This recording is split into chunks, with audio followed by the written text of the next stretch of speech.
अस्सलाम वालेकुम। So hope you doing well. तो आज की इस वीडियो में मैं आप लोगों के साथ शेयर करूंगी रेजिन झुमकों की मेकिंग और जो मिस्टेक्स मैंने की हैं इस झुमकों को बनाने में वो मैं आप लोगों के साथ इस वीडियो में लाजमी शेयर करूंगी। गाइड भी करती जाऊंगी कि फ़र्स्ट टाइम झुमके अगर आप लोग बना रहे हैं तो क्या चीज़ें आप लोग के लिए मैंडेटरी हैं और क्या मिस्टेक्स आप लोगों ने नहीं करनी।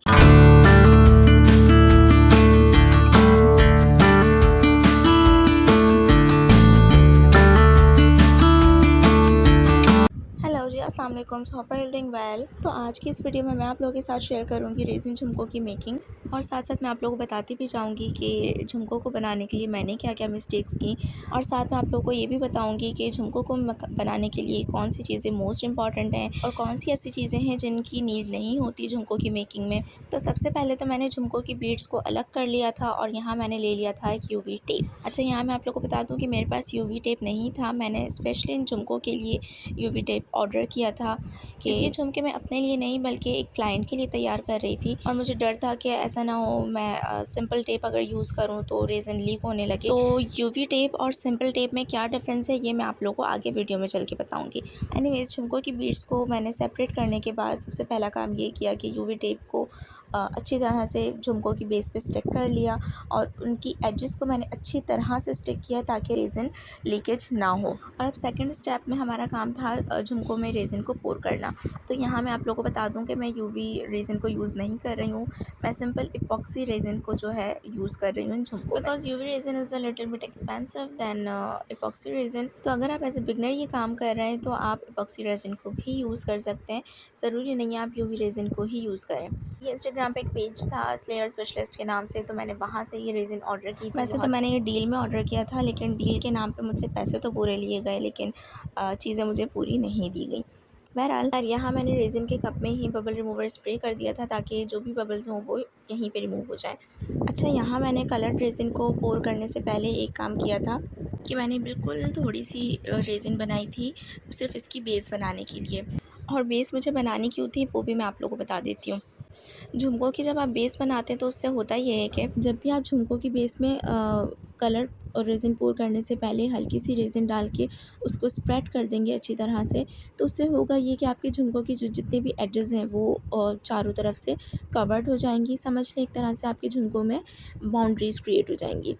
तो आप लोगों ने बहुत ही कम रेज़न लेना है और उसको इस तरह से स्प्रेड करना है कि आपके झुमकों के जितने भी एजेस हैं वो रेज़न से कवर हो जाए। थिन लेयर मैं आप लोगों को इसलिए कह रही हूँ कि जितनी कम रेज़न होगी वो उतना कम टाइम लेगी उसको ड्राई होने में, क्योंकि आप विदाउट यूवी लाइट इसको ड्राई कर रहे हैं। स्पून के बजाय अगर आप इसको वुडन स्टिक की हेल्प से स्प्रेड करेंगे तो वो ज़्यादा अच्छे से स्प्रेड होगी। और मेक श्योर रहें कि इसके एजेस तक रेज़न जाए, ना कि सेंटर में ही रेज़न रह जाए। इसको झुमकों में अच्छी तरह से स्प्रेड करने के बाद मैंने इसे स्टे दे दिया था 1 to 2 आवर्स का, ताकि ये कुछ क्योर हो जाए। और ऑलमोस्ट 2 आवर्स के बाद ये पार्शली क्योर हो चुका था तो मैंने इस पर सेकेंड लेयर की तैयारी की। अब सेकेंड लेयर को पोर करते हुए मुझे बहुत ही डर लग रहा था कि कहीं झुमकों से रेज़न बाहर ना आने लगे या मेरे झुमके ख़राब ना हो जाएं, because I told you guys कि ये मेरा झुमकों का फ़र्स्ट ऑर्डर था, इसलिए कलर भी मैं बहुत ही हिसाब से डाल रही थी डर डर के कि कहीं कलर भी कम ज़्यादा ना हो जाए। क्लाइंट को मेरे पर्पल कलर में झुमके चाहिए थे, इसलिए मैं यहाँ पे पिगमेंटेड कलर को यूज़ कर रही थी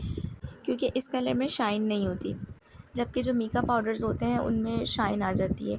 और जो मेरे क्लाइंट का जो भी ऑर्डर था वो कुछ इस तरह का था कि उनमें शाइन नहीं चाहिए थी क्लाइंट को। बहरहाल मुझे ये कम लग रहा था कलर, तो मैंने इसमें कुछ ड्रॉप्स और डाले अच्छी तरह से शेक करके।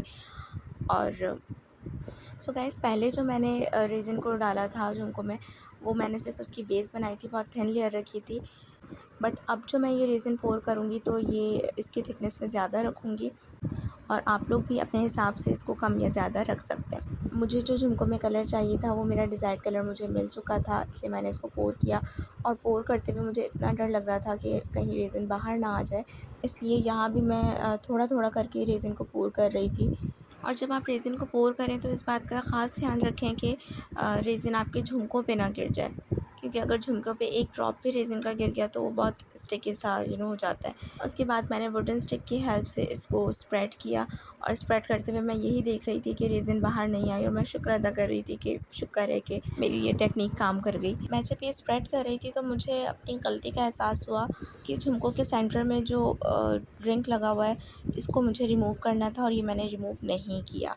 बिकॉज़ आई थॉट कि ये कलर्ड रेज़िन में छुप जाएगा, बट ये नहीं छुपा और बहुत बुरा लग रहा था। तो अगर आप लोग भी फ़र्स्ट टाइम झुमका मेकिंग कर रहे हैं तो इस रिंग को भी लाज़मी रिमूव कीजिएगा।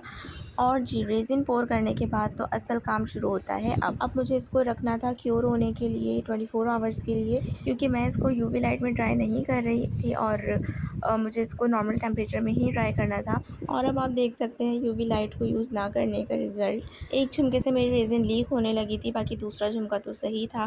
तो इससे प्रूव होता है कि आप यूवी टेप यूज़ कर लें या फिर कोई नॉर्मल टेप यूज़ कर लें, रेज़िन को तो लीक होना ही होना है हर हाल में। सो गाइस 24 आवर्स के बाद यहाँ मेरी रेज़िन ड्राई हो चुकी थी, लेकिन आप देख सकते हैं झुमके से अच्छी खासी रेज़िन लीक हुई थी। खैर, अब यहाँ बारी थी फ्लावर्स को सेट करने की। यहाँ मैं फ़र्स्ट टाइम ही प्रेस्ड फ्लावर्स को यूज़ कर रही हूँ। पहली बारी मैंने प्रेस्ड फ्लावर्स या फिर ड्राई फ्लावर्स कह लें। अच्छा, फ़र्स्ट टाइम मैंने झुमके बनाए हैं और फ़र्स्ट टाइम में मेरे साथ इतने ब्लंडर्स हो गए और जो मिस्टेक्स मैंने की हैं इस झुमकों को बनाने में, वो मैं आप लोगों के साथ इस वीडियो में लाज़मी शेयर करूँगी।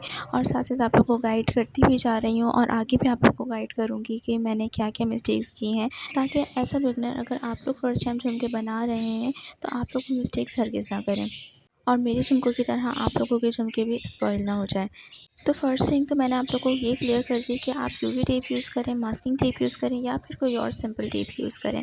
तो यूवी रेज़िन को लीक होना ही होना है हर हाल में, इन अ केस अगर आप यूवी लाइट को यूज़ नहीं कर रहे हैं। क्योंकि यूवी लाइट से होता ये है कि जितनी देर में रेज़िन लीक होने लगती है, यूवी लाइट उतनी देर में आपकी जो रेज़िन होती है वो इपॉक्सी रेज़िन हो या फिर यूवी रेज़िन हो, उसको फ़ौरन से ड्राई कर देता है और उससे होता ये है कि आपकी रेज़िन लीक नहीं होती। जिस तरह से आपने पोर की होती है वहीं सेट हो जाती है फ़ौरन से। बाकी थर्ड मिस्टेक क्या थी वो मैं आप लोगों को नेक्स्ट वीडियो में बताऊँगी और नेक्स्ट वीडियो में ही मैं आप लोगों को अपने झुमकों की फाइनल लुक भी दिखाऊँगी और झुमके कंप्लीट होने के बाद भी जो मैंने स्ट्रगल की वो भी मैं आप लोगों को दिखाऊँगी। लेकिन मैं इतना ज़रूर बता दूँ कि मेरी जो थर्ड मिस्टेक थी उसकी वजह से मेरी झुमकों की जो रेज़िन थी वो बैंडी सी हो रही थी, हार्ड नहीं हुई थी। अब यहाँ फ्लावर सेट कर लिए थे मैंने। फ्लावर सेट करने के बाद मैंने इस पे रेज़िन की फाइनल लेयर को पोर किया एंड देन अगेन मैंने इसको 24 आवर्स के लिए छोड़ दिया था। 24 आवर्स बाद ड्राई होने के बाद के रिजल्ट्स मैं आप लोगों के साथ नेक्स्ट वीडियो में शेयर करूँगी और क्या मिस्टेक्स मैंने की वो भी मैं आप लोगों को बताती जाऊँगी, गाइड भी करती जाऊँगी कि फ़र्स्ट टाइम झुमके अगर आप लोग बना रहे हैं तो क्या चीज़ें आप लोगों के लिए मैंडेटरी हैं और क्या मिस्टेक्स आप लोगों ने नहीं करनी।